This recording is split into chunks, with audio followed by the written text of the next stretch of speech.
What is going on, everybody? Looks like we are live.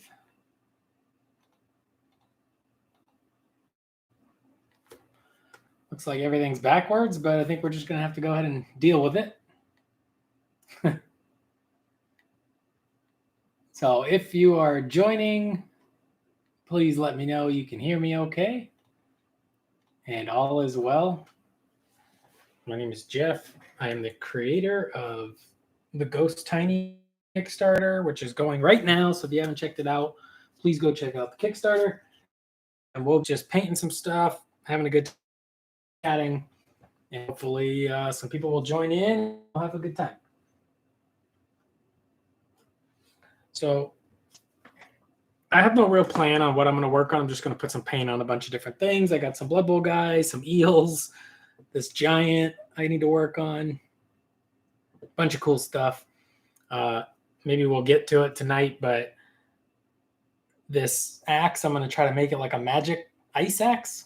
So yeah, maybe it'll look good. Maybe it won't. So I'm going to move him out of the way real quick. What I'm going to do first is just use this Coelia green shade and just get the little tassels on the eels here. That's just the color I happen to use. Coelia green shade over just some kind of emerald green color from Vallejo. And just because this is going to take a while to dry, I'm just going to go ahead and knock this out real quick. I'm just using a real nice beat up old size 6 ghost brush. This is one of my original, very, very original brushes because it doesn't even have a label. So it's actually an original prototype. But they last a nice long time if you take care of them. And even a one like this, you know, it may not be the finest point it used to be, but still perfect for washes and contrast paint. Things like that, base coats. Still a valuable tool for very little money. So yeah, I'm just going to slap that on. I'll show you this real quick too. Well, let me do them both. Please, if you're in the chat, let me know that you can hear me okay. Should be working, but you never know with these sort of things on YouTube. At least I never know because I'm not the best live streamer.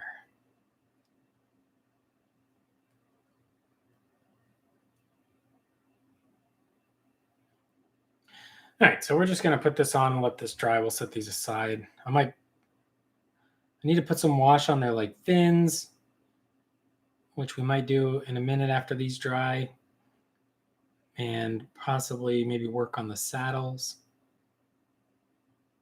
Pretty sure on the archers for this army, I did the wash on the silvers too, but I think I like them with just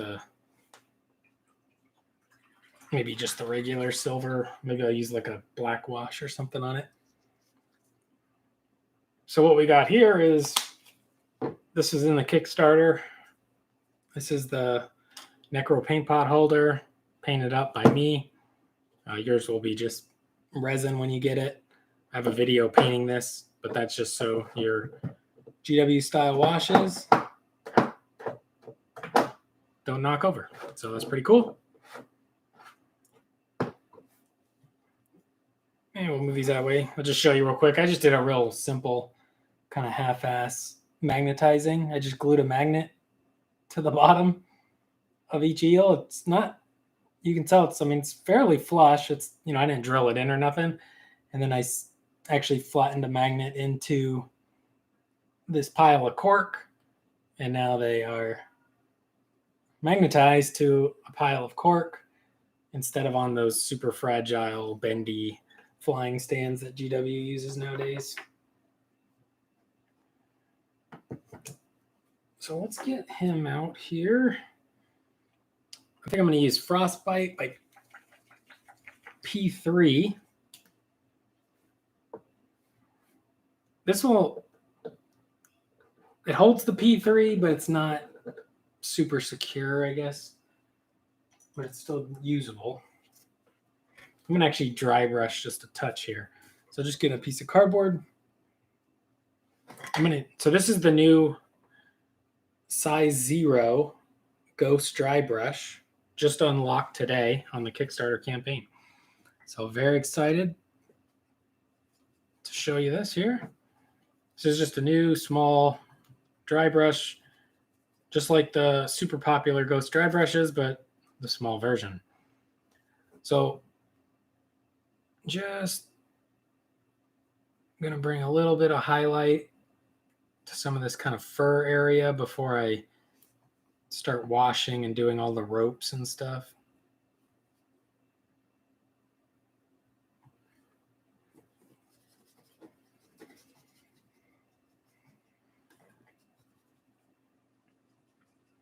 And yeah, like I said, I might dry brush all this big axe here. We might have to be a little more delicate right there just because it's a little more separated.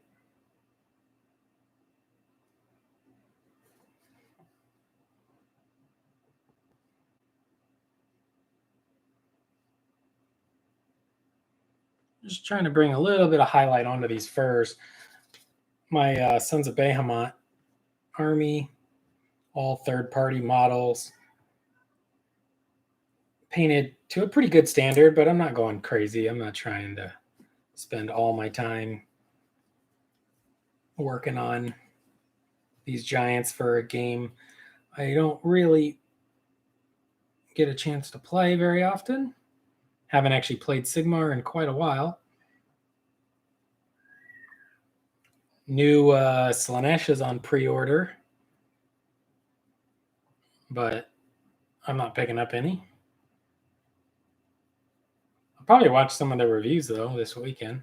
You know, people get those preview copies and give you all those cool early access reviews, kind of the page-by-page style. So let me know if you're picking up those new Slaanesh models. That will be, I'm going to keep I have a Slaanesh demon army. So I'm keeping them for now. And if, I start playing AOS again, then I'll pick up that new book and maybe some of the new Slaanesh models. But right now I'm in no hurry and I don't really play any games at AOS right now. So no need to worry about it. I'm going to give this a quick rinse here. And there you go. There you can see how small the new 0 Ghost dry brush is. Let's just keep this brush probably a little damp now, so it might not give us quite the dry look that it was giving us a minute ago, but that's okay. Like I said, these guys, this is just my own little personal third-party giant army. I think this giant was from Steamforged Games. He's only like $40 compared to the nonsense prices of GW's Mega Gargant of about, what, 200? So, yeah, great deal, great model. And I'm not going to go too crazy painting it. Just, pick out the details, make it look good.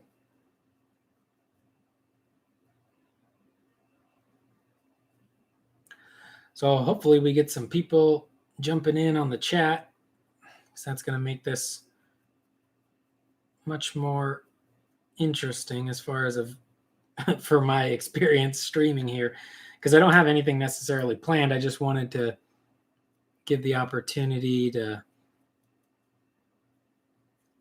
answer any questions if people have them about the Kickstarter,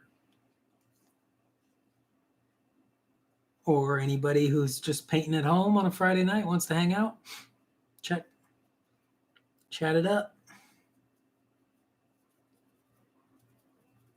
I think I'm playing a game of Blood Bowl or two tomorrow. I'm not sure if our league is technically over yet. I got 2 more games to play that would complete playing everybody twice for the league itself. So, but I think people are also a little ready to maybe move on for just play the playoffs, which I'm down to do as well. Because my team is doing horrible.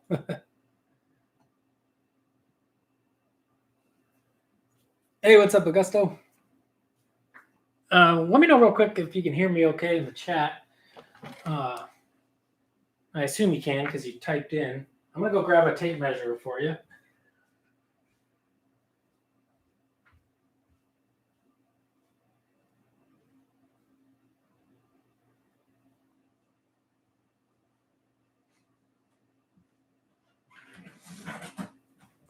Give me 1 second.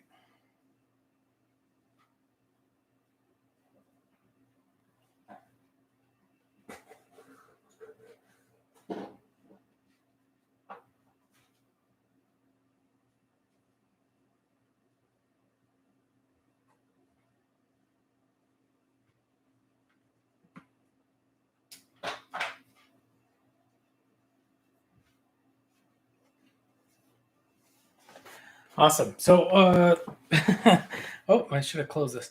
What a sad day. I don't know where my tape measure is, but I found a ruler. So, let's see.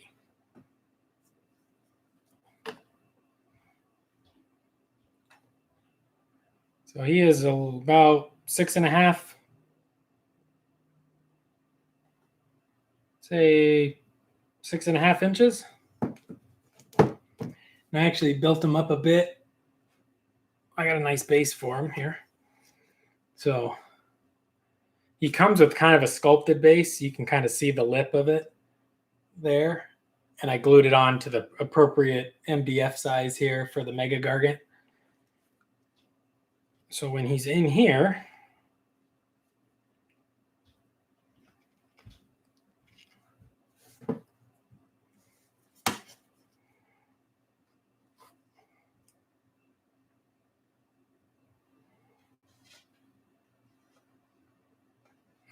he's over 7 inches, maybe 7.5 inches.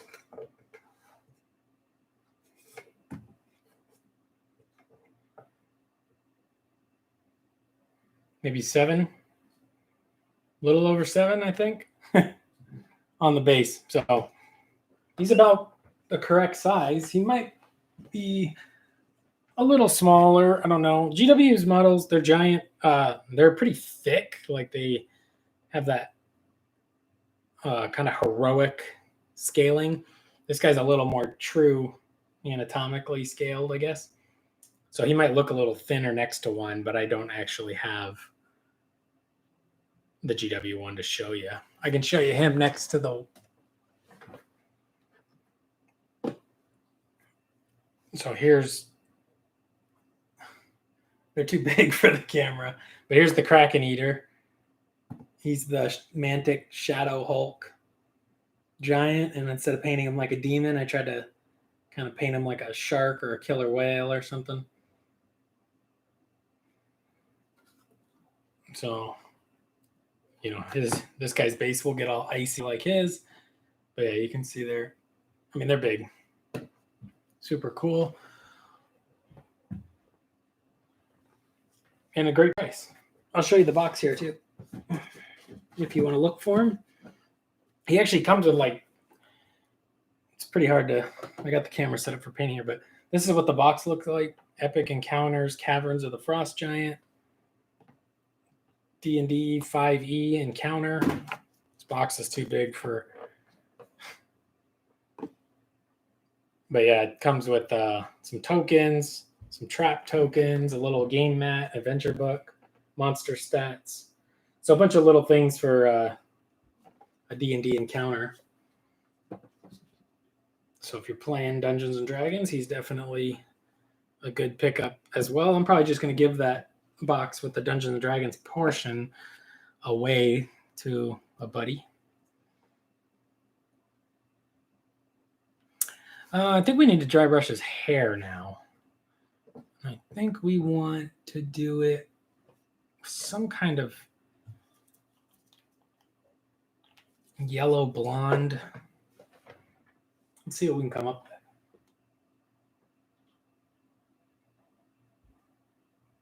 Well, I got mine built up a little bit on their base, so they might be, you know, it depends on how much you want to, I guess, build your base up.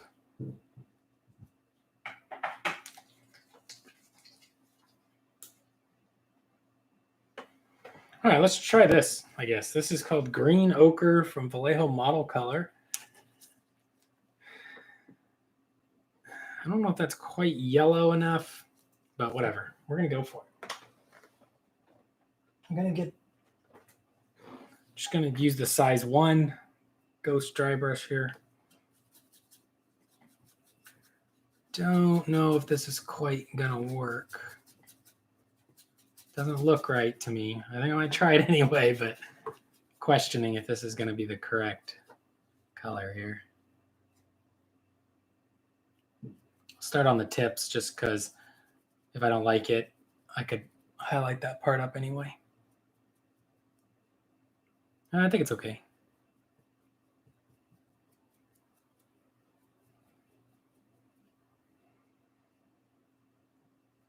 I think this was like, I think the beard I did is Nasdrag yellow contrast paint.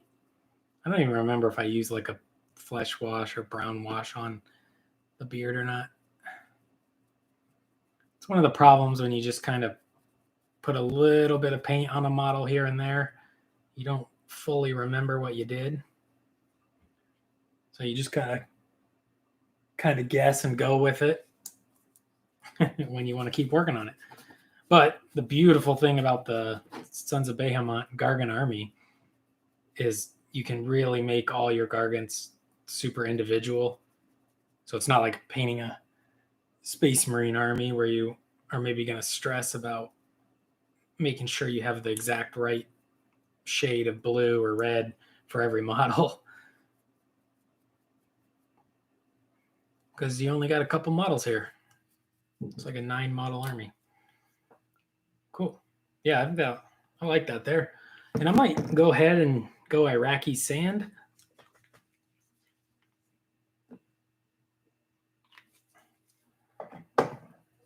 Hopefully it picks up. I'm going to put 1 drop back of green ochre into that. I want this to be somewhere like 50-50 maybe between them. There we go. And I'll just do a light dry brush. Try to add like a little dynamic highlight on the end. Like some sun is hitting just the raised areas. Like the tips, sun-kissed tips or something.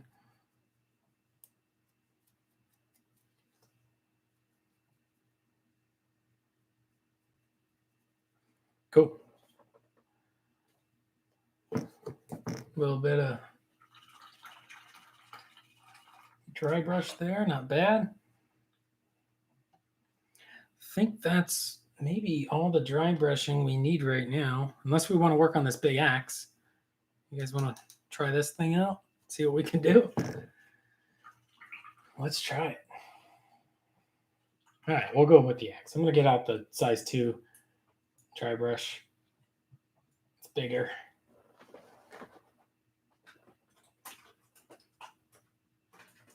Hey, real quick, anybody in the chat, can you let me know are all the words backwards? Is it mirroring the image backwards, or is that the correct way for you? Because on my screen, it shows it backwards, but I don't know if that's going to be the same for you. So I try like different ways to stream every time, and you know, it just, I don't know what I'm doing.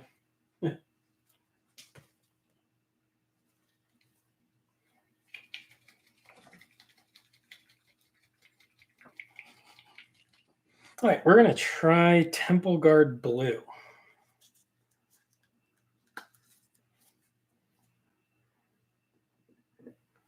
Put it in a little paint pot holder. Let's get a new area of cardboard. I got so much metallic paint on this cardboard. Maybe I get a different piece. Actually, I don't think it's going to matter. Who cares? If I get metallic into the ice magic weapon, it probably is not even going to be a problem at all. So it'll probably look fine. This is going to be probably somewhat of an overbrush. Just trying to see if we even like the color here.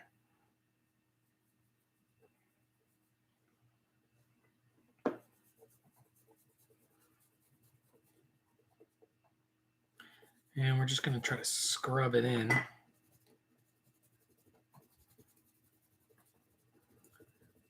I definitely need to organize this area. All my paints are spilling forward, you know. But behind me, all the paints are spilling forward over there too. So basically what I need to do is actually start finishing some of these bottles of paint and throwing them away. That would free up some room. All right, this color's pretty nice. It's kind of nice, the dry brush picking up that kind of honeycomb texture. And I'm not necessarily trying to just hit the raised areas. I'm really pushing and scrubbing, but it's just naturally doing that. So that's nice. And now let's get the backside.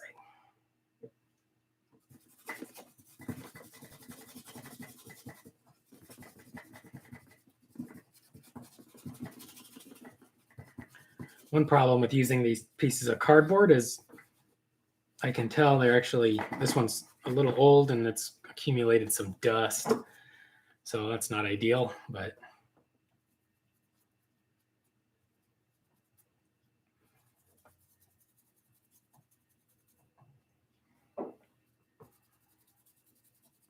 I'll probably retire this piece of cardboard after tonight. Trying to do this somewhat fast, but also trying to somewhat avoid any kind of brush onto the surrounding areas.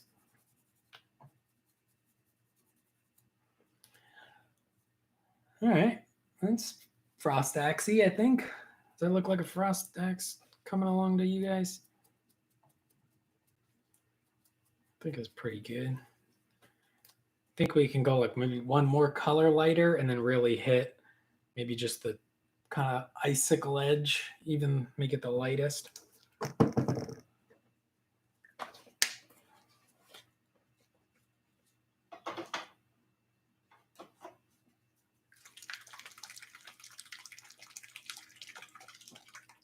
I need to make some room too so I can bring out those instant colors from scale 75. We're going to try Lothran Blue.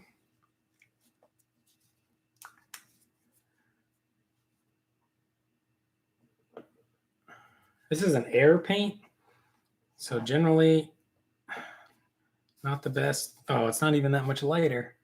Never mind, we're not going to try that. Well, since I already put it on my brush, I will, but I'm just going to roughly try to get most of it off here.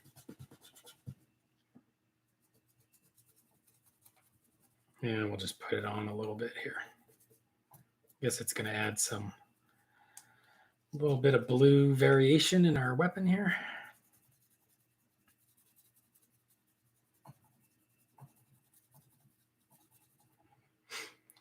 All right, forget that. Not quite light enough.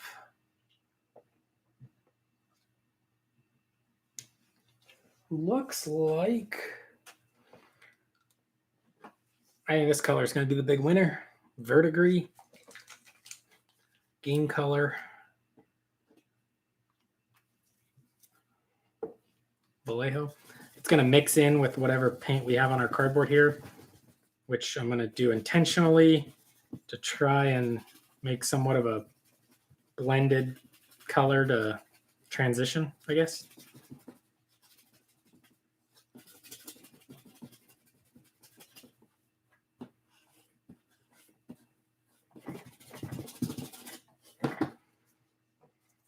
Now that we're getting a little bit farther along, I'll actually start the dry brush on these areas where I know I'm going to make it the lightest. But yeah, that works. So we'll go ahead and finish that through. Try to get the edges.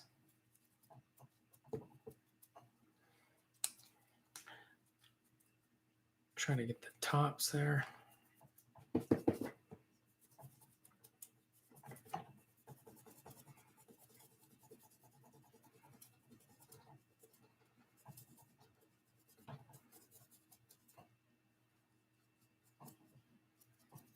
Cool. There's actually a little bit of area up here, so I'll just get it right now. I'll have to clean up those ropes later, but all right, so that looks pretty good. Icy? Sure. Now we'll go back to the Verdigris.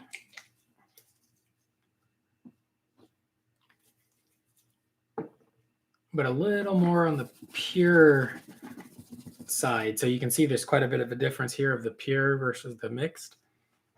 So that gives us one more step. Although this isn't completely pure because it's going to pick up whatever's in the brush. But let's see if that's maybe a bright enough jump. Ooh, that might have been too much. Might be a little too much wet paint hiding in this brush.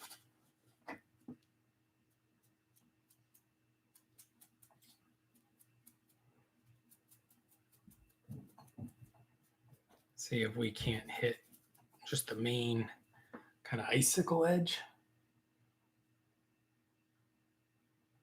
I'm not mad at that. I think that's okay.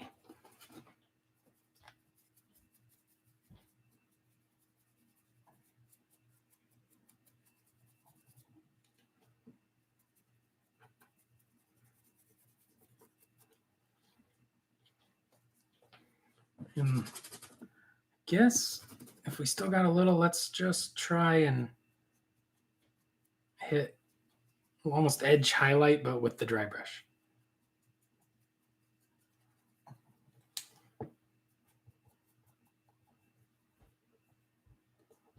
Trying to give it that lighter edge.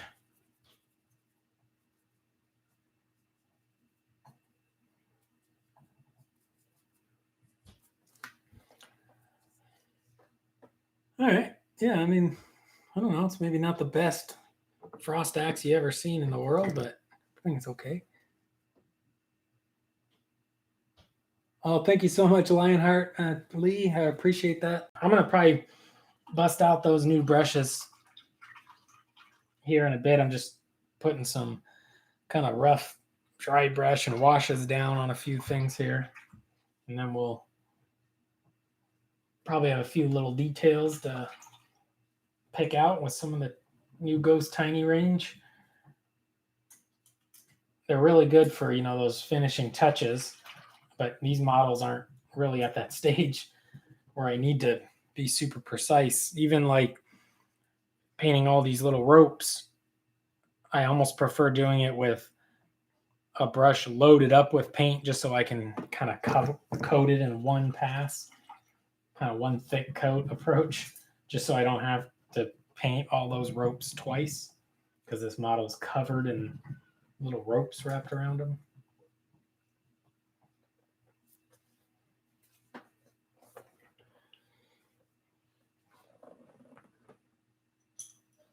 But yeah, hey, let's get one out. So here's one of the new Ghost Tinies with the little fat handle. This is a dirty piece of cardboard.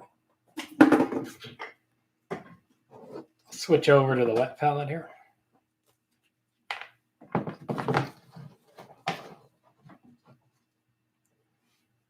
And since I'm doing the wet palette, let me make my little palette. So how I make my little palette cut, put a little bit of the AK Interactive Ultra Matte Varnish and a little bit of water. I'm going to go back to the Game Air Verdigris. Put a little bit on the wet palette.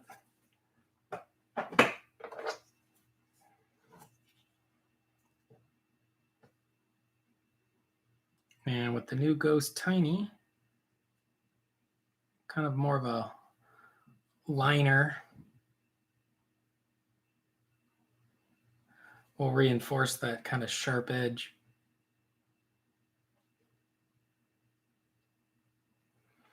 Think of this one as almost a little teeny tiny liner brush. It's long enough that you could probably paint like calligraphy letters if you knew how.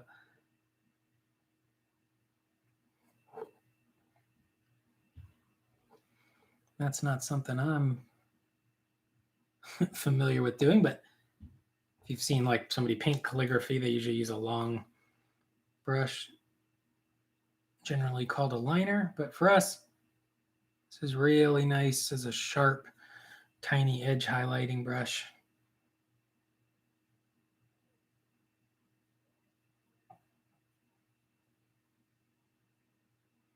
And it's just nice with the thicker handle. You just have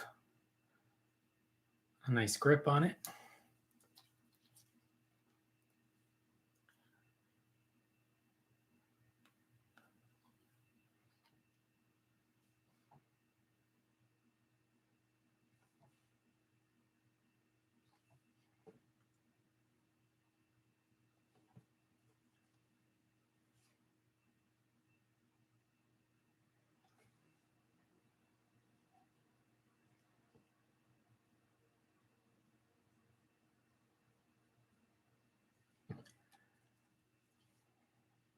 And I feel like probably one of the secrets to get this to look even more ice-like is going to be some nice kind of sharp lines, which we can do with this brush. I'm going to go ahead and rinse it off. Smaller brushes, you need to rinse more often because there's not a lot of room for water either. So there we go, back clean, sharp, beautiful. And I think if we just take this,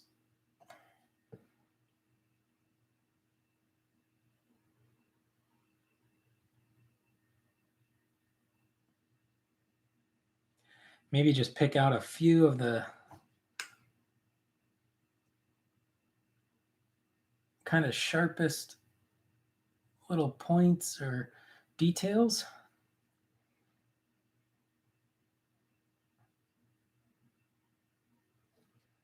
We can get a little bit more interest even though it's the same color. I mean, if this was truly ice, it would be like the craziest non-metallic metal you ever saw, which I'm not talented enough to do, but we can kind of fake it. Also, we can use this brush with these little sharp edge. We could put little like sharp kind of nick marks.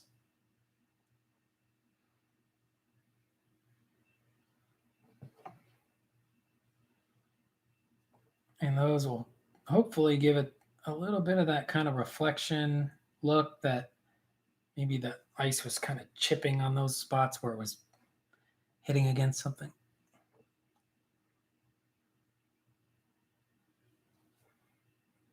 And this model has some actual natural little dings that we can pick out.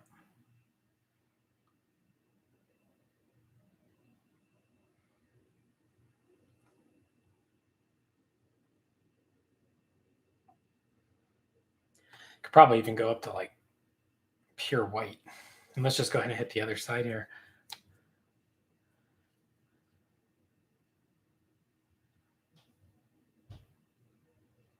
Just try to make it look interesting, but we're not stressing over it, I guess.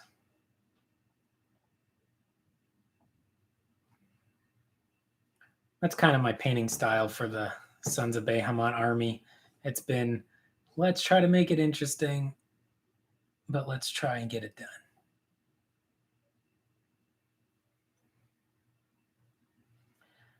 basically, oh, too much there. We're going to trust that the ultra matte varnish is going to do all the work for us anyway. All right, yeah, I think that's not bad. What do you guys think? Anybody in the chat think that looks like a decent frost axe? Does he look like a giant holding a magic ice axe? And then mind you, his base will be covered in frost effect paint too, so he'll have a lot of ice stuff going on. Cool. All right, beautiful. Goes tiny brush, success. Beautiful. It's like a little teeny tiny liner. I'm going to put that one aside for just a second. Let's get out a little, one of my all-time favorite GW paints, Rakarth Flesh.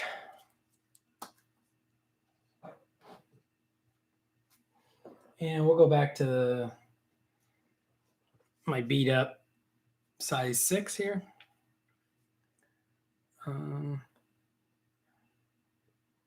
This is classic GW paint that's getting all weird.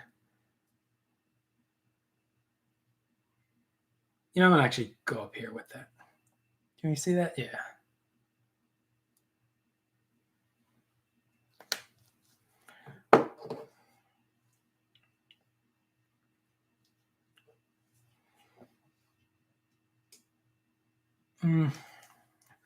It's not quite right.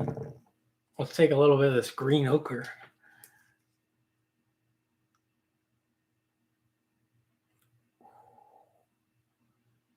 A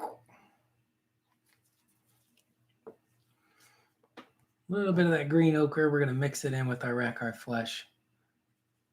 That looks more suitable. Just try to bring a little bit of interest onto our little tapestry thing that's hanging.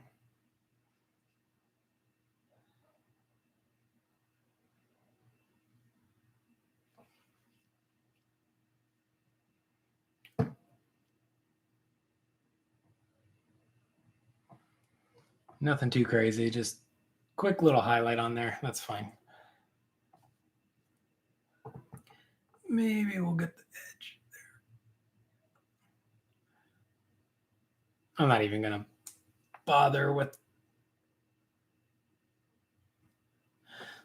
You can probably see some of it like from that direction, but yeah, that's not worth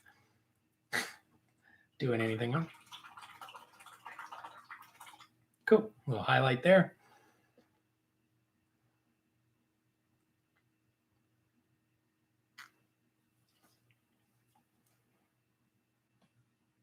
And I think that's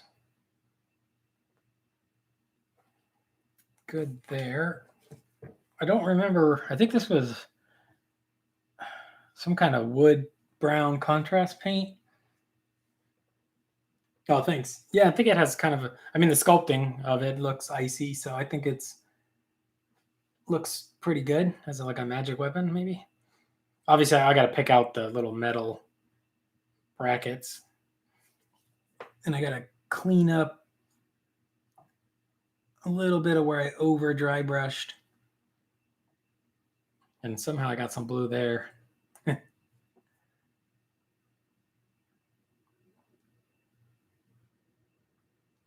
All right, let's put him aside and go back to the eels for a second.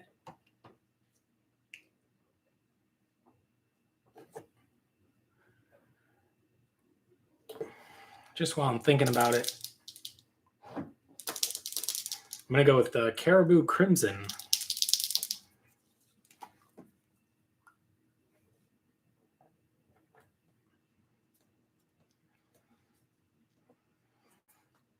I just want to get these like fins washed.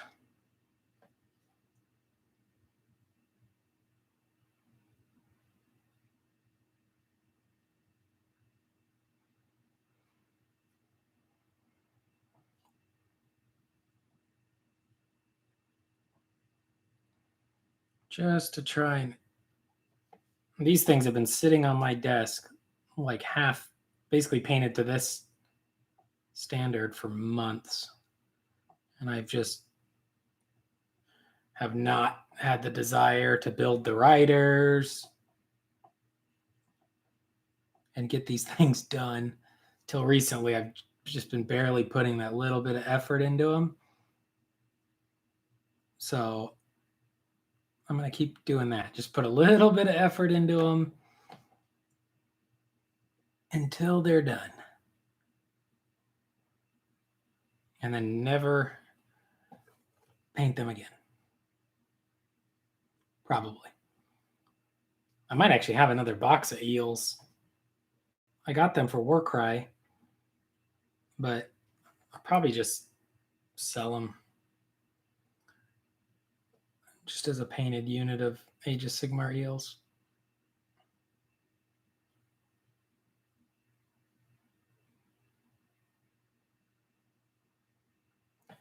Trying to downsize. Basically, always put that on his mouth too. I'm almost always trying to, you know what, just in case I drop that eel in this paint, I'm going to close this. I don't want to drop him into the blue. He's magnetized on, but you know, he could still fall off. But yeah, I'm always trying to downsize because I think I have too much stuff.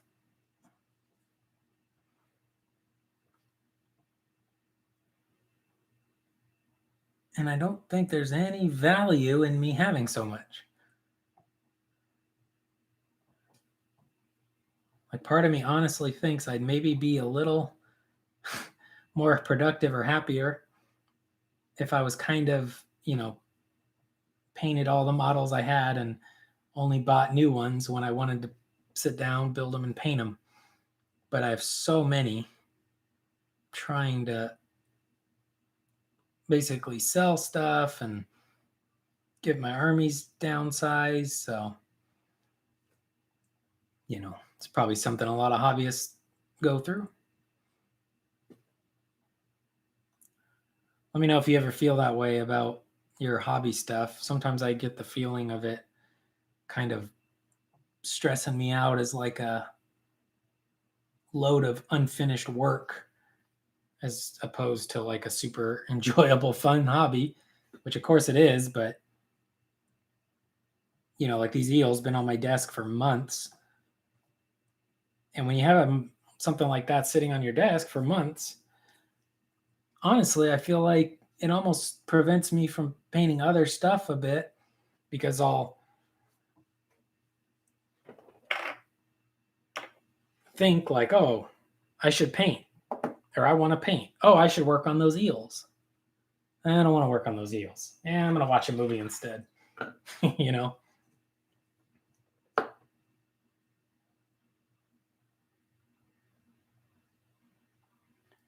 Are the fire slayers are going to be frozen undead dwarfs? Because that sounds awesome. I had a fire slayer army for a brief moment. Never built it or anything, but when the start collecting box was a really good deal, I bought a few of them and never got around to it. But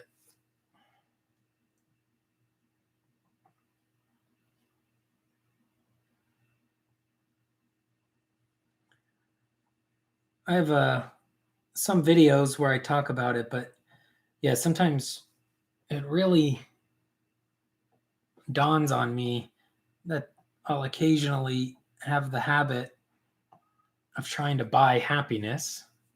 Maybe not even that rare, or not that occasionally, but you know, I'll buy hundreds of dollars worth of stuff thinking like, oh, it's going to be so much fun once it's painted, and gaming with it and bringing it to Adepticon and LVO and playing with all my friends and blah, blah, blah, blah. But then it never gets done, and then it sits for months or years, and it just looms there in the back of your mind as like, when are you going to paint this or sell it or build it? And that's where I feel like it's a trap of like, the reason I bought it was for the dopamine rush of like all the awesome stuff I had planned for it. But the reality was I never actually got around to painting or building, or, because I'm one of those people that just has too much stuff. So anybody watching, check out the eBay store. I always am selling off stuff. Link in the description. Feel free to purchase some painted models or some used models. I think the next model's on the chopping block. Well, maybe not the very next, but soon. What I need to do is go through my Death Watch army, finish painting anything that's almost done being painted. That way I can get more money for it when I sell it. Things that I'm never going to paint or finish painting, just sell them as is. And just go ahead and get the Space Marines out of the house here, or the apartment.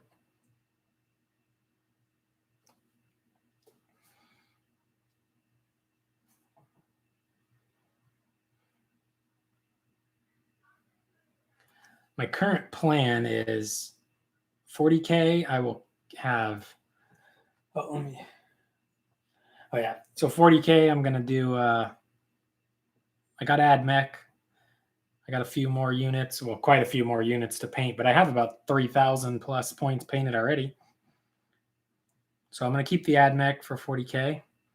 I'm working on an Eldar army, which I already own everything I need. So I just got to basically build and paint Eldar stuff until I have a fully functional army. Then what I'll do with the Eldar is I'll sell off all the extra. Like I don't need probably 20 or 30 Howling Banshees. I don't need 20 Fire Dragons. So I'll downsize all the extra Eldar kits.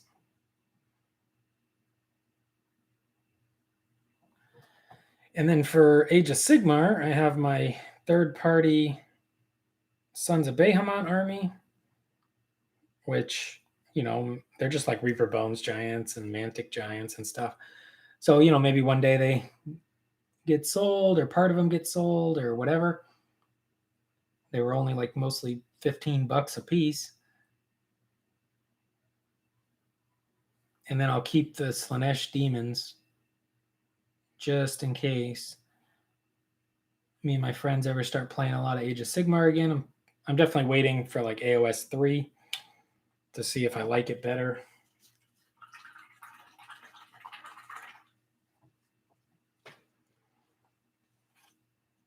Cool. All right, we washed the eels. They're getting a little bit of work on them. Good.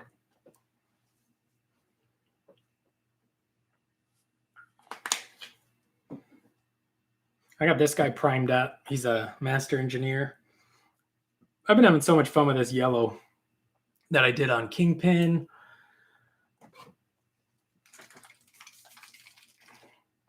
And my unmade warband. So I'm going to go with Army Painter mid brown. I'm just going to go ahead and wash. I actually might, I think I might actually thin that down a touch too. I'm going to thin it down with some Vallejo Flow Improver. It's really a good product to thin your washes and stuff with. Maybe a drop of water. This is distilled water in here.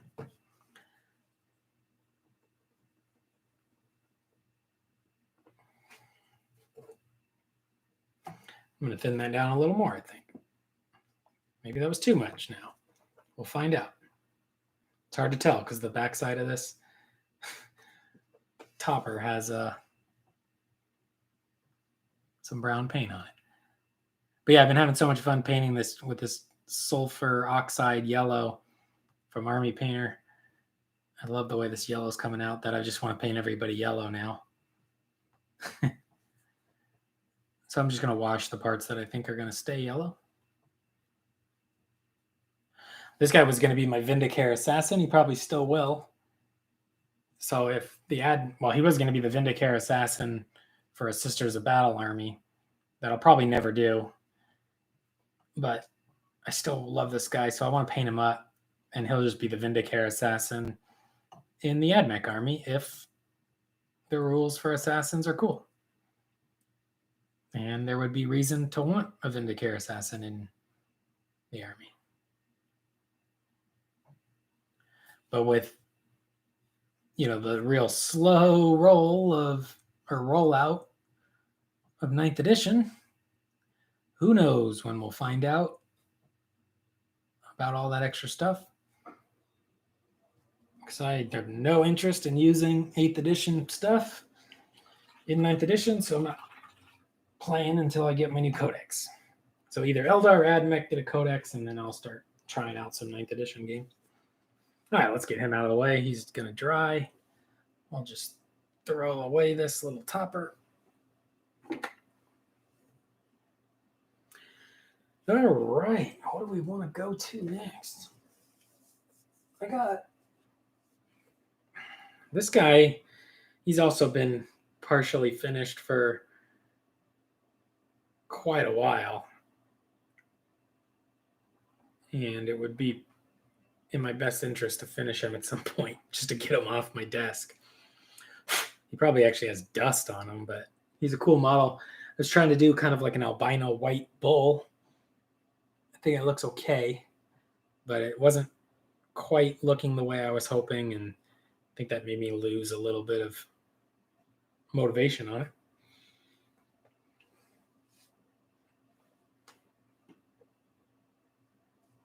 Oh, what we could do is go back to the giant.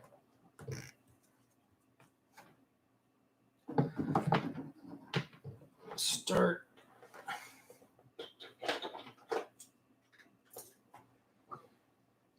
There's a size 5 ghost brush.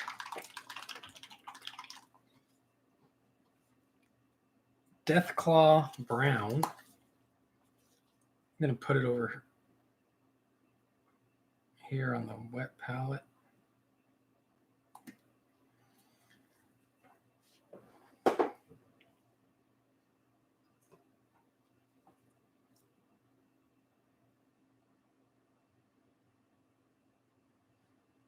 Go ahead and rinse that off. When you scoop paint out of your pot like that, not a bad idea to give it a little rinse. Just when you got that much paint sitting in your brush, it's going to damage it.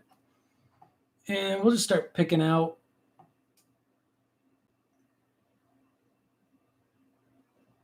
some more of these ropes. I think what I'm going to do is just try to roughly base coat all the ropes and then hit them all with a nice heavy wash of Agrax Earthshade to put that kind of dirty shadow not only on all the ropes, but also in the areas around the ropes.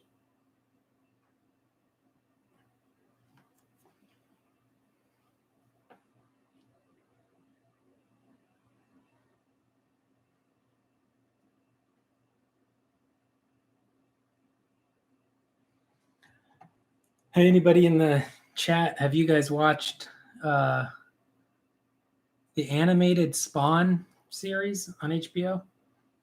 I've been thinking about checking out that.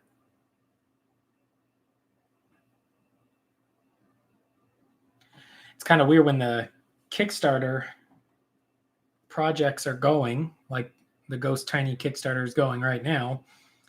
Sometimes I actually paint a little less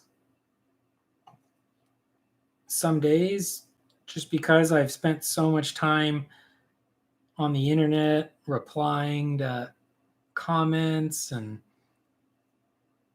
all that good stuff that comes with running a Kickstarter. Or especially when you start shipping a Kickstarter, you spend so much time sitting down, taping boxes and stuff. Sometimes it's hard to want to sit down for a few hours and paint. So this is kind of the time where I start getting a little more into like, hey, maybe I'll watch some of these TV shows that came out 5 years ago that I never saw.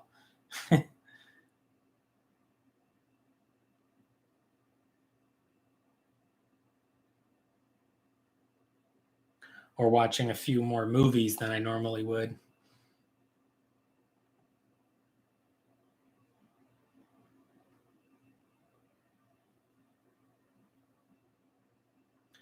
Yeah, when you're, I mean, it gets a lot more work, obviously, once you start shipping.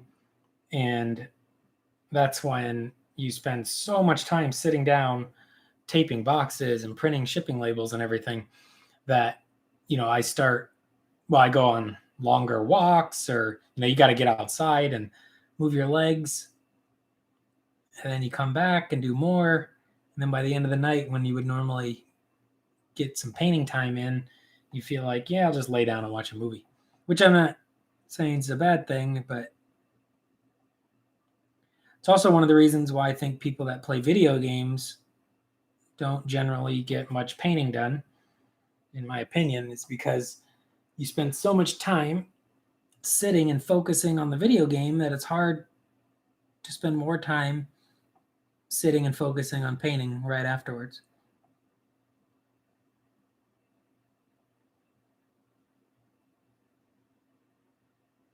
At least that's the case for me. I can't, if I play a video game, I generally don't paint at all that day.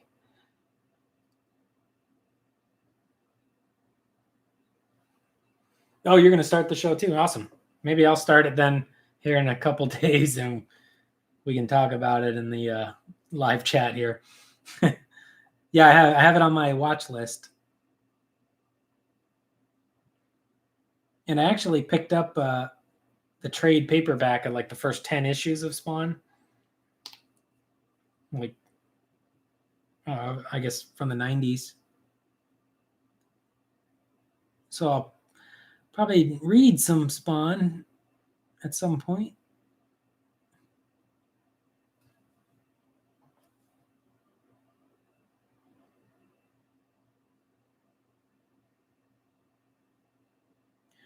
When I started buying some comics not too long ago as just something to do during the lockdown and quarantine stuff,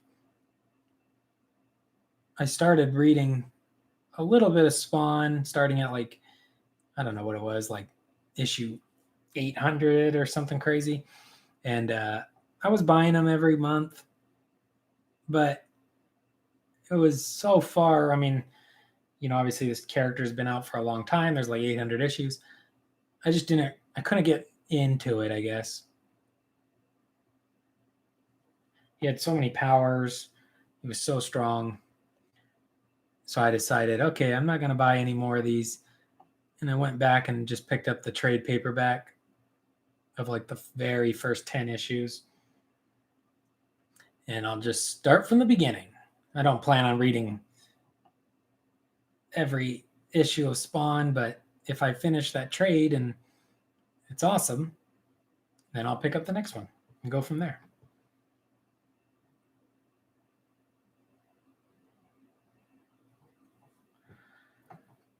Oh, these little ropes are everywhere. I'm trying to be relatively clean about it, but what I really want to do is just get a fat brush and just blob thick brown lines all over the model and then clean it up. Since I've already done like dry brushing and stuff, I think this is the way I got to do it. And it's, I guess what I'll do after the wash stage is I'll probably just selectively pick out a few highlights on some of the ropes, basically telling the viewer, I see them. I know they need to be highlighted, but I'm not going to do it all.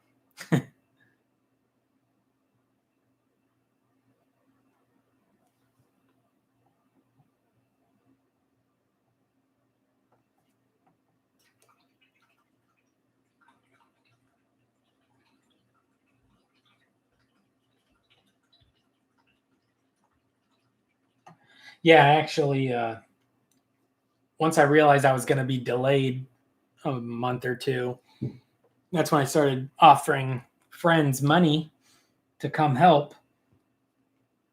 And wow, what a difference that made. I mean, once just one extra person would come over, the amount of work we could get done was honestly probably more than double than what I could do on my own, just because they could be packing while I'm printing the labels or whatever. Or we both could be packing for 5 hours, and then over the next 3 days, I could print the labels.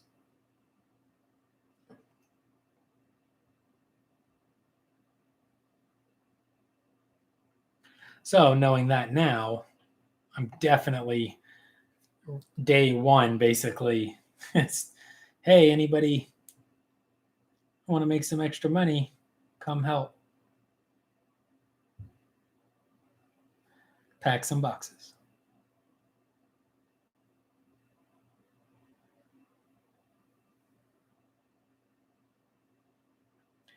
I think I'm only waiting on 3 Kickstarters. I backed Reaper Bones 5, I think it was, which totally goes against the idea that I was saying earlier, that I think I'd be happier with just having models that I'm going to work on right this moment, when I literally have probably 500 models coming in the mail.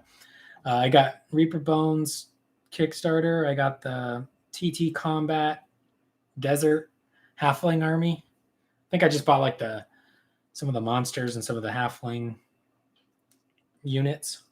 Don't remember actually what I pledged all for.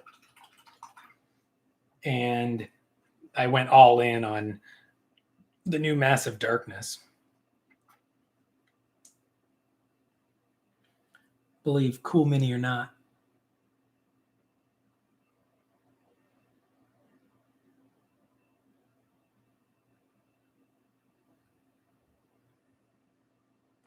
If you do any kind of painting for commission or painting and selling models on eBay, those Kickstarters are just a beautiful way to get some really cool models for a really good price per model. They're super unique, and then you can sell them as D&D monsters and D&D characters on eBay. That's what I've been doing.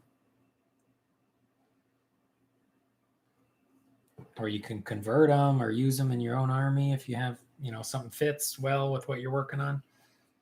But yeah, it's been really nice.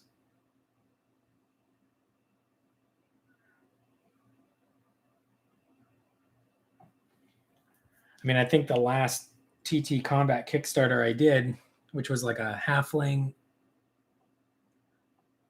fantasy army, I think I sold maybe 10 models painted for a minimum of probably like 30 or 40 up to like $60 a piece. And I think I paid for the whole Kickstarter with just those like 10 models painted and sold. Oh, wow. You went 3 and 4. Yeah, I didn't, I wasn't, I bet 4 was either, I wonder what year that was. Somehow I missed it, or I wasn't thinking about painting models to sell yet or something. But yeah, I realized my mistake when I saw people getting their Reaper Bones 4 shipped to them. And then I realized, oh, wow, that's a great way to get these. I mean, you're getting these big monsters for 10, 20 bucks. And you could sell those for, nicely painted, maybe 150 bucks. Like I don't know, I haven't sold one that much, but I think it's possible. I need some more Deathclaw Brown on my palette here. I'm just going to use a busted brush to get a big scoop out here.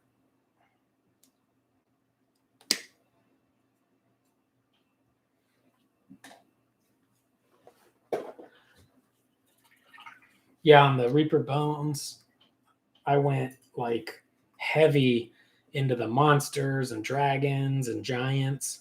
Actually, I think I have some giants coming in that, some Greek giants possibly. So if any of those I like better than my current giants, maybe I'll sell off my current painted ones and add the Greek ones into my army. But yeah, I tried to be strategic in the fact that, like, oh, I can get this dragon for $12 during the Kickstarter. And then if I paint it, maybe I could sell it for 100 or whatever.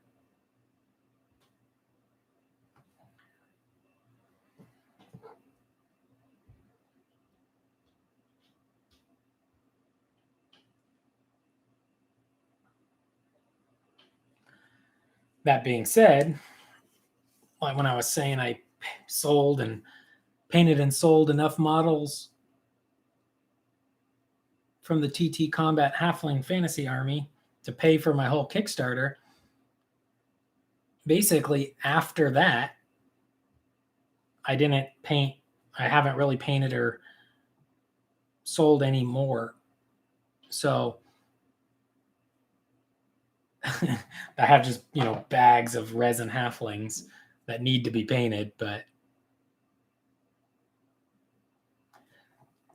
and they, I guess, technically would be in the profit, I guess.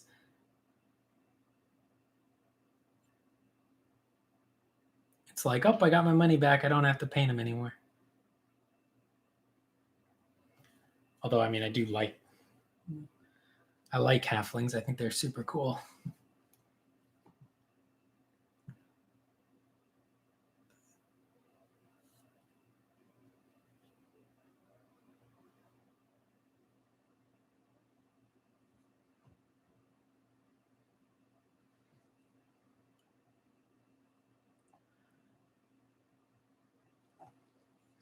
This giant here being completely covered in ropes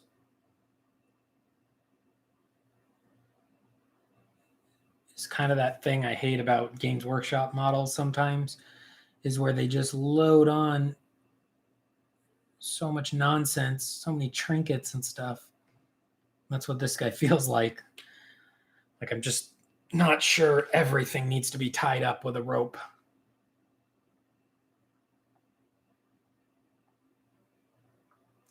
Because this part doesn't feel much like painting as much as it does just a chore of tracing ropes.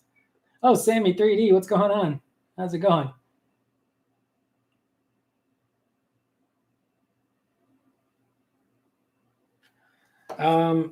Airbrush Paints. I think this Vallejo Airbrush Flow Improver is a really, really great product to add to your paints when you do airbrush. I think that's a really good choice. If you're looking purely for like airbrushing terrain and you just want cheap paints, these Minitaire, they are from Badger. They're an airbrush line. You get a pretty big bottle. They're generally pretty cheap, I believe. I got them at a convention. I got the whole set for like $1 a bottle. I'm sure they're not that cheap, normally, but at the convention they were. But they have a ton of colors, lots of good, browns and neutrals and stuff you would use on terrain. I don't use them a lot outside of just airbrushing, maybe a base coat down every once in a while. Actually, I don't even use them that much. But I do like them when I do. They're just kind of packed away, and I don't dig them out to use them that often. The Pro Acryl, I haven't used them in the airbrush, but I know Kenny Boucher on Next Level Painting, he does use them a lot.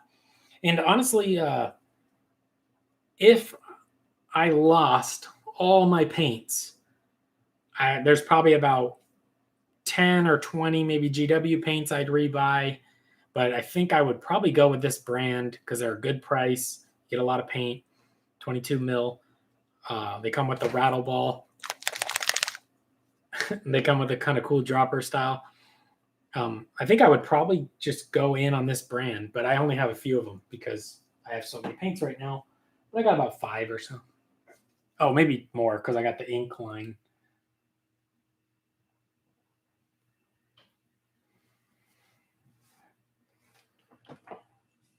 Army Painter washes I love.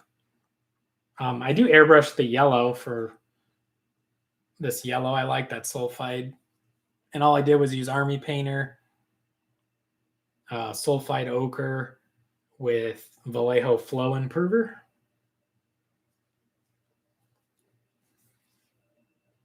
But yeah, if you're having problems, I think what you might be needing is airbrush thinner and airbrush flow improver. Those would be, if you're just using water, sometimes, it just, I don't know, the pigments break apart a little bit, I think. You don't quite get that same paint flow. No, I mean, sometimes you use some water as well, but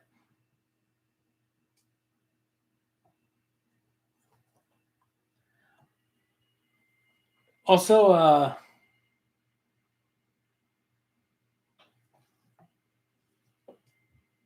try cranking up the PSI. That's like when I do my airbrush, I usually have, I don't even know, like 30 or 40 maybe PSI, because I don't do any like little highlights, or I do more of zenithal prime, base coat, maybe a little bit of quick rough color blend. So I have the PSI way up because I'm not doing anything delicate, and I want to, hopefully prevent it from clogging. So I think with a higher PSI, you can just blast more paint right through it. I don't know if that's good advice, but that's what I do, and I don't seem to have any problems with it.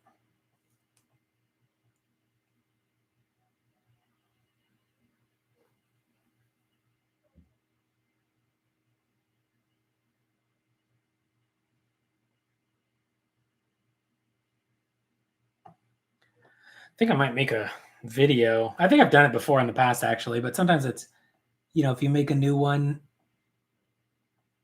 on the same subject, your new subscribers will see it, but they won't necessarily go back and watch your old ones.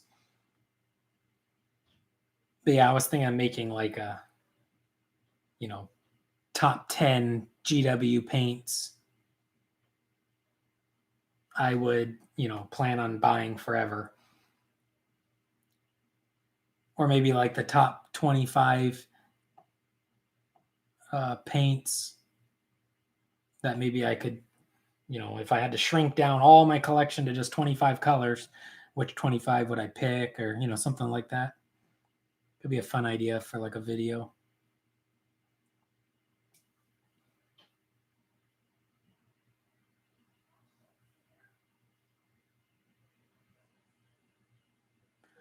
One thing I think about maybe more than I should, because it's not exactly a fun thought, but when I see like GW's crazy prices, and I pay them, I'm a fanboy, so don't get me wrong, I do pay on my play.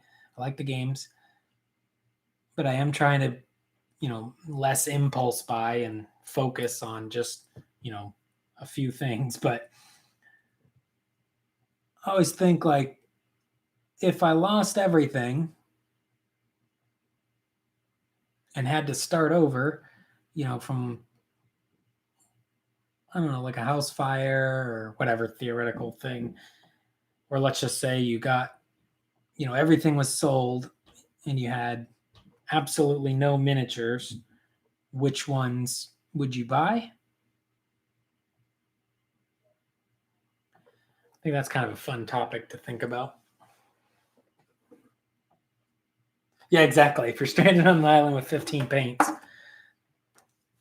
I'll tell you, guaranteed one of them is going to be Celestra Gray from Citadel. That is without Oh, and Bugman's Glow. Oh, yeah, that's definitely. I have to make that video, but let's just because I'm so tired of painting these ropes, let's explore that thought for a minute. So, 2 of my 15 would be Bugman's Glow and Celestra Gray. For sure. These are my 2 favorite GW paints. This is like the best white paint. If you ever are painting models and you're getting like they look like they have googly eyes or they just look wrong, it's because you're painting the whites of your eyes white, and the white of your eye is not white, or definitely not at this scale. It shouldn't be white. But this color is perfect for eyes. It's a really nice, light gray color. It's a great base coat for white stuff if you want to highlight it up to make it whiter. And this one I just love for any kind of flesh tone. I always find myself grabbing Bugman's Glow. These scale color, like Indian Shadow and stuff, they're nice too. African Shadow. But Bugman's Glow, Celestra Gray. All right, let's see. Oh, I got a Nuln Oil for sure, but I got to show you. Let me find it. Oh no, where is it?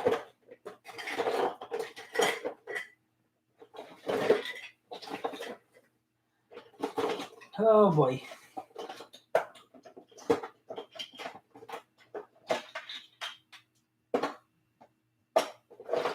All right, give me a second. I'll find it. Oh, it's on the desk. That's why. Death Shroud Clear. Citadel Air Range Death Shroud Clear.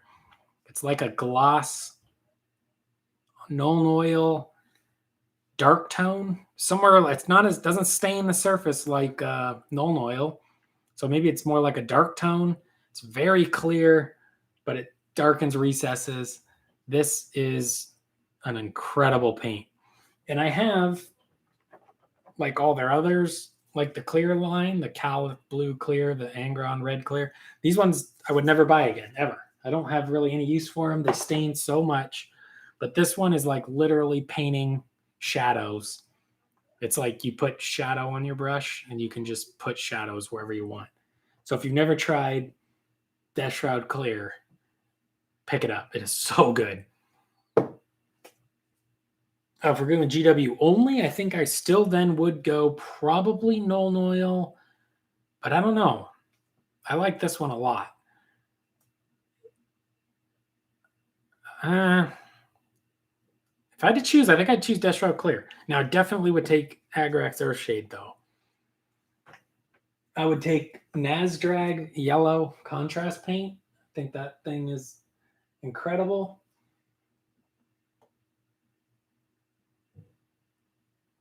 Trying to think of what other colors. I do like Pallid Witch Flesh and Rackhearth Flesh. I think those are nice. I like a lot of the contrast paint colors, the browns especially. Just blocking in a quick brown. Always fun. I don't think I have Armageddon Dust. I have Baneblade Brown, XV88, Talaran Sand, Screaming Skull. Yeah, I don't have Armageddon Dust.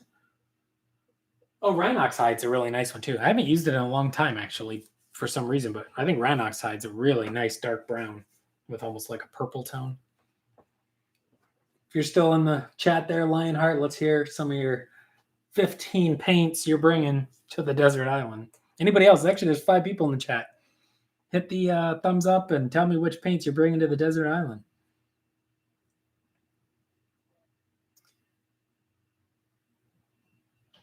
And if you're heading to the game store this weekend, pick up Death Shroud Clear.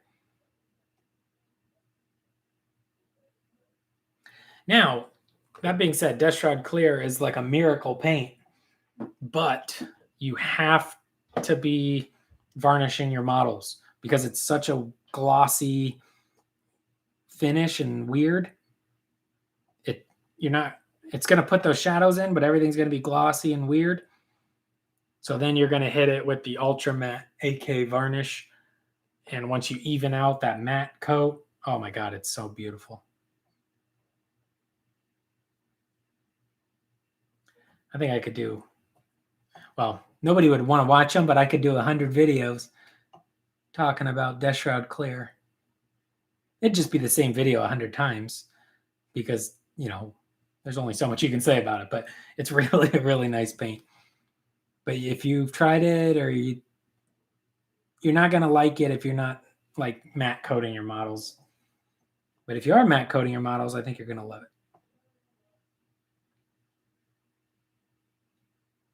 which I used to absolutely never varnish any of my models because paint doesn't really chip off plastic models like it used to with the metals.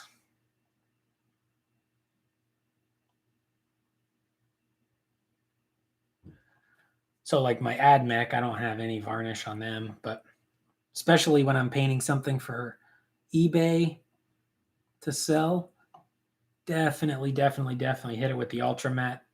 Just gives it that real professional finish. Looks so nice. It even makes your metallics like just instantly turn into like non-metallic metal. Like your silvers will just look like a slightly shimmery gray. Some people actually don't like that effect and they will matte coat their model and then finish all the metallics, which is an option. Or you can matte coat your model and then hit your metallics with your final highlight or dry brush to bring a little bit of that shine back into it. That's how effective this ultra matte varnish is. But I actually just like it, just matting it way down and giving it this weird finish that people can't quite tell if you used a metallic paint or not.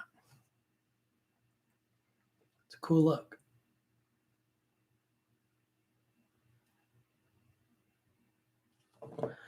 Oh my God, I think I'm almost done with these ropes.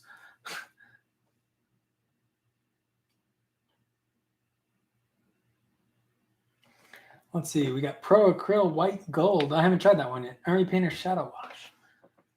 Like dark tone, strong tone? Or do they have one called Shadow Wash? I have dark tone and strong tone and stuff, but I don't use them as much as I used to. Oh, I like the red tone too. That one's nice.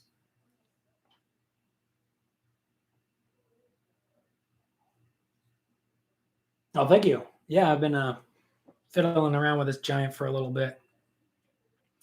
Trying to get him off the paint table, put him on the shelf for the day I play a game of AOS again. There actually are some really cool people at the local store that play AOS that I'm sure I could have a good time with, even though I don't love the current situation of AOS.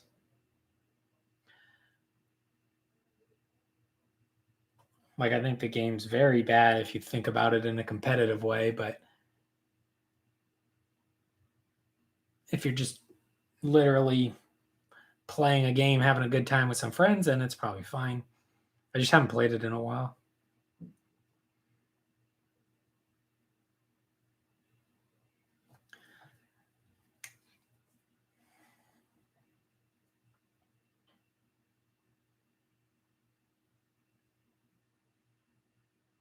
Is Pro Acryl White Gold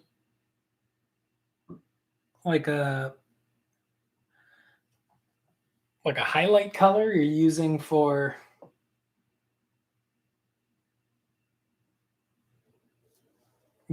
gold, like instead of highlighting up to like a silver that's like some people do, are you highlighting it up to white gold, or is it just like a gold color that you wash down and make it like your gold? I have all the scale 75 metallic, so I'm up to my neck in metallic paints right now.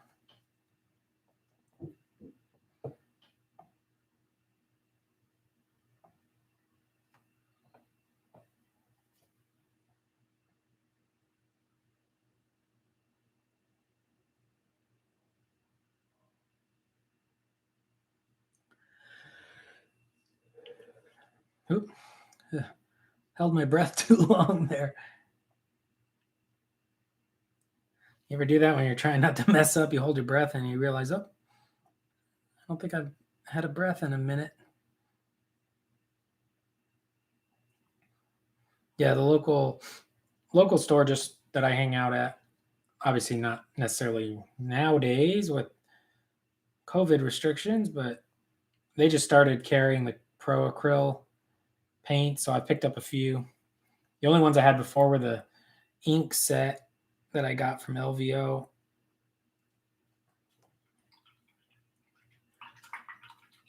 So I haven't fully experienced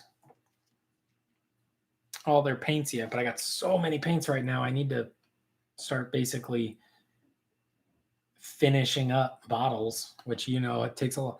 Even though the bottles look small, it takes a long time to finish a bottle of paint, except Nuln Oil and Agrax Earthshade and Death Shroud Clear. Those ones seem to be easy to finish.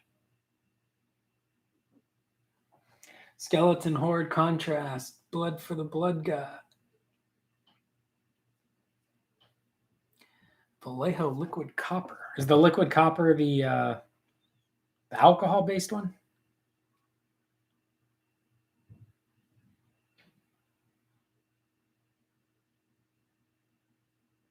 Blood for the Blood God is a cool paint.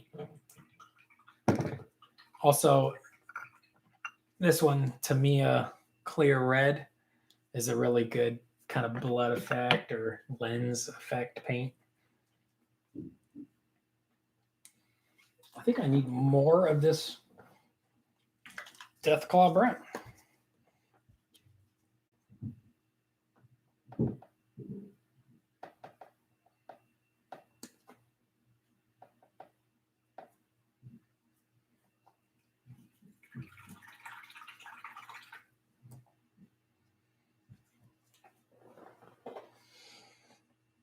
I think these ropes on the axe are basically the last of them, which is nice. Cream metallic. Takes color really well, so I like to blend in whatever it's going on, then use it for edge highlights after that silver. Oh, nice. Maybe I'll take a look at that one on the shelf. Like I said, I got a lot of metallics right now, though, but I don't know if I have one quite like that. I do have all of the Scale 75 metallics, and they got a lot of different kind of unique off-color ones.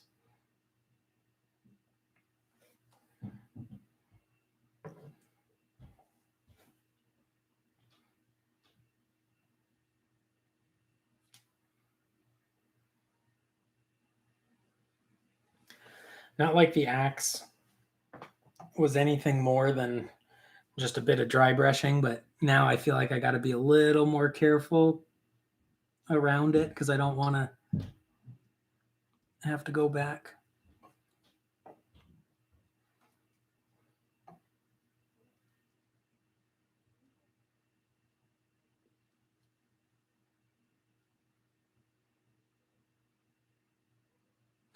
Although I probably could go back on the axe and bring some like darker, use like a blue contrast or Draconoth Nightshade wash and like reestablish some darks in the kind of ice.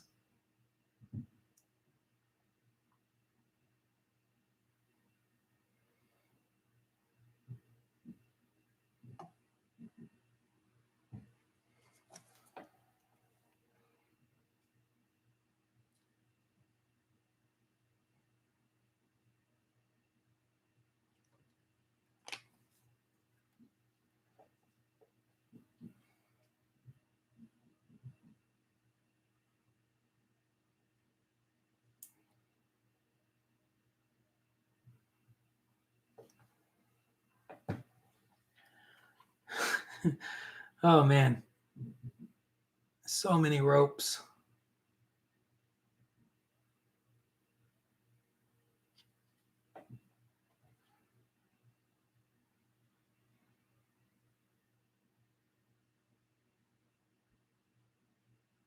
You guys had a model like this where you just feel like you're trapped painting the same repeating detail over and over and over again?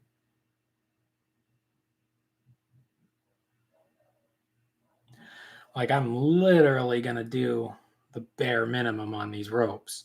I'm just trying to base coat them. I'm going to wash them. Some of them might get somewhat of a highlight. You know, if they're like a real prominent rope. But it's still taking forever. Just because the frost giant decided to tie up everything he owns with a rope.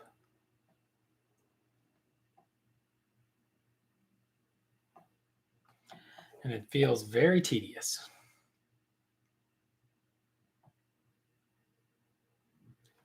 Yeah, I actually even started these ropes on Wednesday. So this whole time that I've been doing them now is not even all of them. I had a few of them already done. But I'm almost done.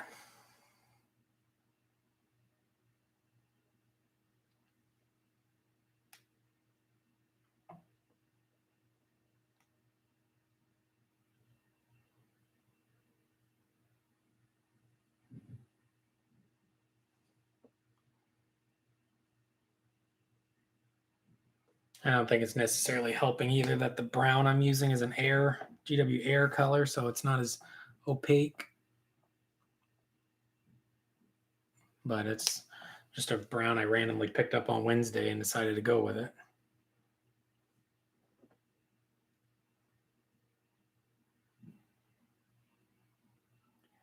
Yeah, so the giants, the Epic Encounters Caverns of the Frost Giant from Steamforge Games. He's boxed up as like a little D&D encounter for like, I think he's $40. But with a little bit of increase in size on his base and decorating his base up a little bit, he's going to be he's going to be what's he called, a gate breaker, either a gate breaker or a war stomper for my Sons of Behemoth AOS giants, because he's $40 and not $200.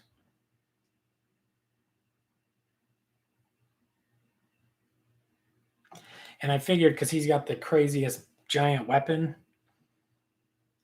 if I ever give a giant, like if I make a giant my general, and I can't remember if they have magic weapons. I think they do. I think there's a few options for like magic weapons you can take with them. I decided to go with like the ice axe, just so he would be like the one holding the magic weapon.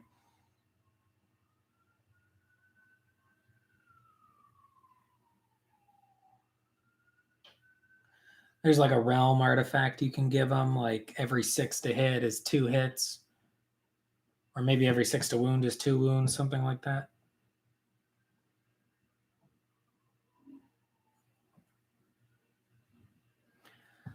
So that way, he'll clearly be identified, I guess, as the guy with the magic axe.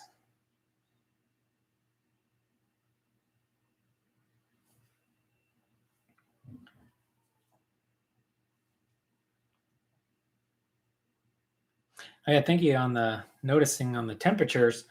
I have actually tried to focus quite a bit on temperature change in my painting recently, more than I used to in the past.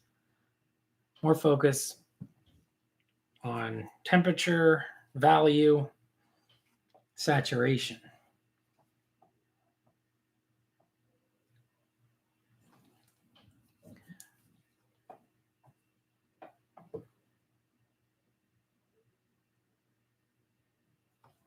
But also blue and orange is my favorite complementary color scheme.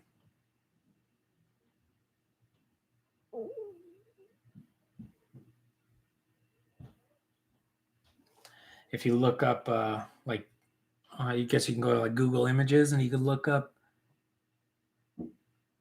temperature oil painting studies, or temperature studies in oil painting, where people basically just paint with ultramarine blue and burnt sienna and white, maybe black. And they can, usually I think it's just white, burnt sienna, and ultramarine blue. And actually, if they include black, it's probably a mix of ultramarine blue and burnt umber to make black. And people can do some amazing things with just those colors. It's also really popular in movie posters. They'll do like the characters kind of lit in like a blue environment with like an orange light on them.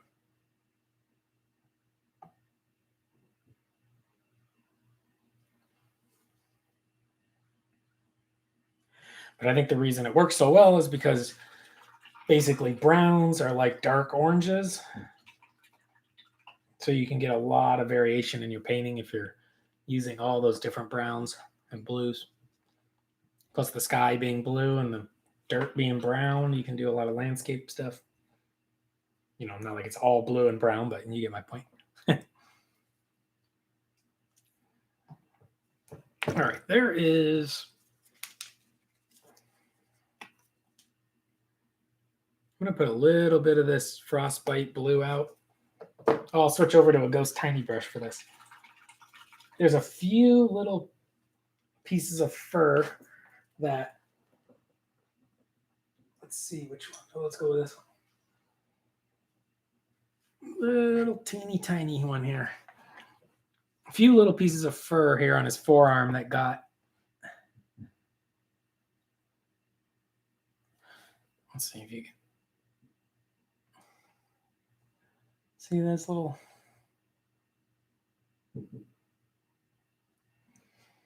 teeny tiny lines. I'm just gonna, I didn't really dry brush them because I didn't want to dry brush the skin around it blue. And they have brown on them from when I did the skin. So I'm just going to try to clean those up.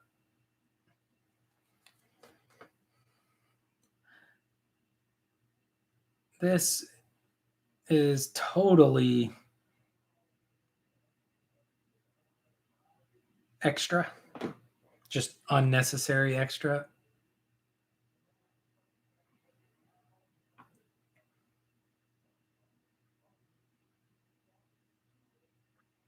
But that's what these little brushes are for. Those little teeny tiny details. With little brushes, make sure you rinse them more frequently. So I went ahead and rinsed that off.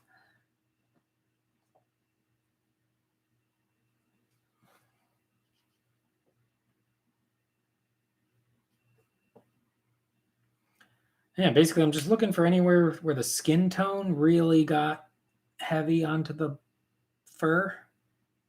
And I'm just separating it back with the highlight color that I actually dry brushed on the fur, just to make it pop away from the skin a little bit. Doesn't have to be everywhere, but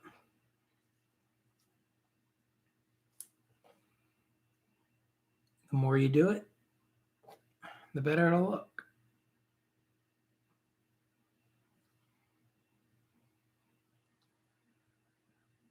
I think that's good. Oh, gonna go rinse that off again. Oh, that might have been too wet there.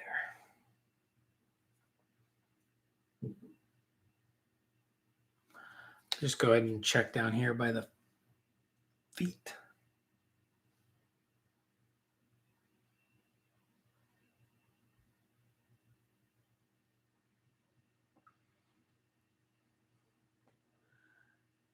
Basically, I'm strategically letting my mistakes decide where the highlights are. Like, oh, I got metallic on that part, or I got too much brown on that part. That's okay. I'll just highlight it. And I'll look like I meant to do it. And that's a way to save some time, too.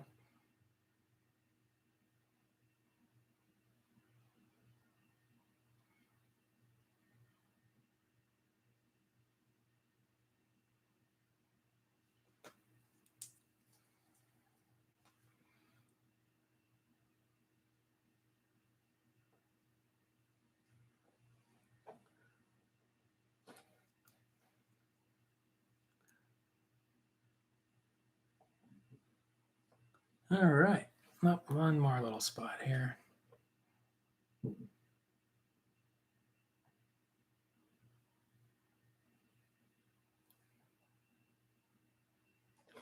All right.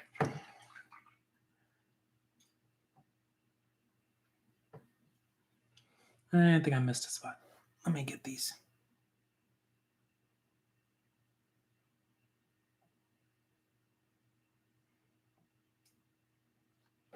There we go. Yeah, so that, I mean, it's not a ton of extra time or work or effort, but adds just that little extra separation in the fur. There you go. You got the little brush back. Oh, have a good night, Lionheart Lee.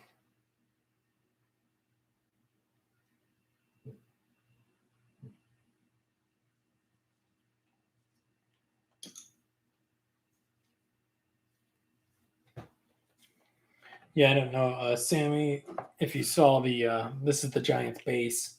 So it's ready to, basically ready to go, except for the frost effect paint and the snow. But I varnish it all with the matte coat first, and then I put all that snow and frost effect paint on it afterwards. That way it has a little bit of a shine to it, like maybe it's, more realistic snow. So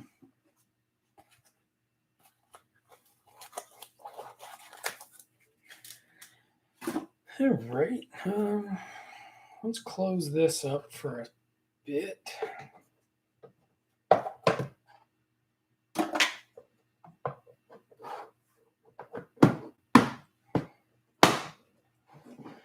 I sprayed this bottle white for the pictures. Oh, that's Nuln Oil. Okay. I was wondering what was in there. Trying to do something with this little 3D printed ball for Blood Bowl. Just a little way to mark the player with the ball. I think I might just hit it with a wash here. Let's go Reichland Gloss. There we go, Reichland Gloss. I haven't used this one in a while.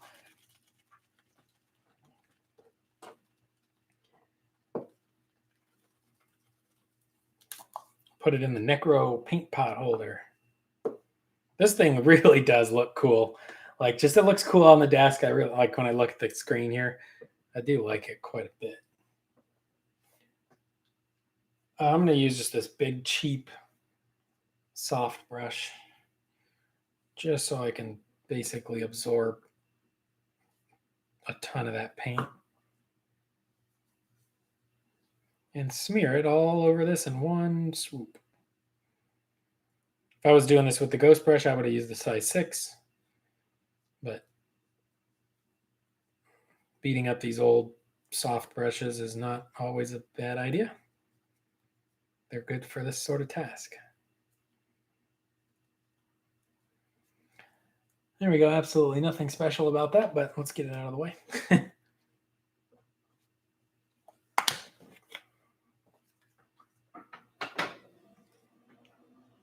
Having trouble really making that look interesting at all. That little base.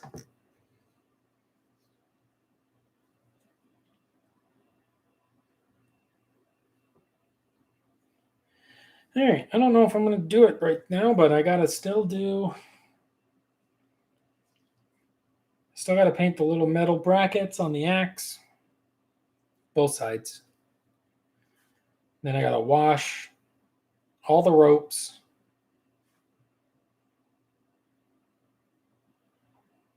Maybe a little bit of highlight in some of the more decorative metals, like the helmet, the shield here.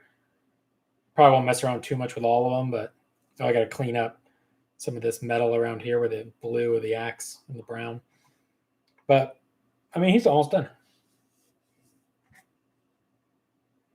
Maybe do something with his toenails and fingernails. Just, a slight shift in color. Oh, and I got to paint this deer or elk or whatever this is. But he's almost done. He's coming along. I think he looks pretty good.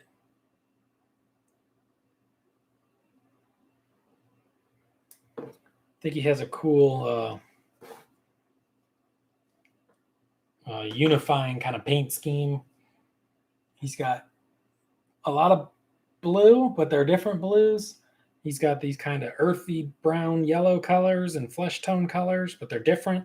The beard's different than the skin, different from the cloak and the belts, different from the ropes, different from the deer, different from the bones. But they're all very similar. So they all, I think all the metals are the same right now, more or less, except for like these little brass things. So we'll probably add a little bit of variation into the metal, but yeah, I think looks like pretty uniform as a model. So he'll look great on the table, I think, for what he is. And there we go. I think, well, we've almost been going for 2 hours, so I think that's about where I'm going to call it. It's only 10 o'clock, but I need to get up and move my legs a bit. And I just want to make sure he's completely dry. I'm sure he is, more or less, but completely dry before doing the Agrax Earth Shade all over those ropes. Because as you heard me complaining about those ropes, I don't want any part to be wet, and I have to do it twice. So I think that's about where we're going to call this stream. Thank you guys so much for all the comments, thumbs up, watching. Of course, the support on the Kickstarters is huge. Means so much. Let's recap. We worked on the giant. We tried to do a frost axe. And we put a little bit of wash on the Deepkin eels. Oh, I got to get these saddles done too. Once I get those saddles done and clean up some of this, the eel can be like done. And then I can work on the little elves that ride them.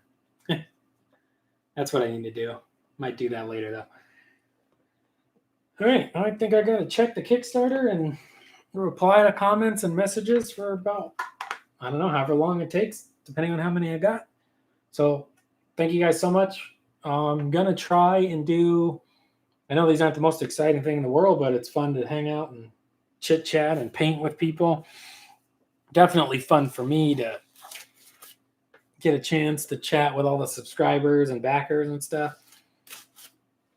So I'm going to try to do a lot of these over the next 27 days or however long is left on that Kickstarter, just so hopefully, people may stumble across it and shoot me questions or just join in and hang out. And that's what the community is all about. So I appreciate it. Thank you guys. Please like, subscribe, comment, all the good stuff. And I'll see you in the next one.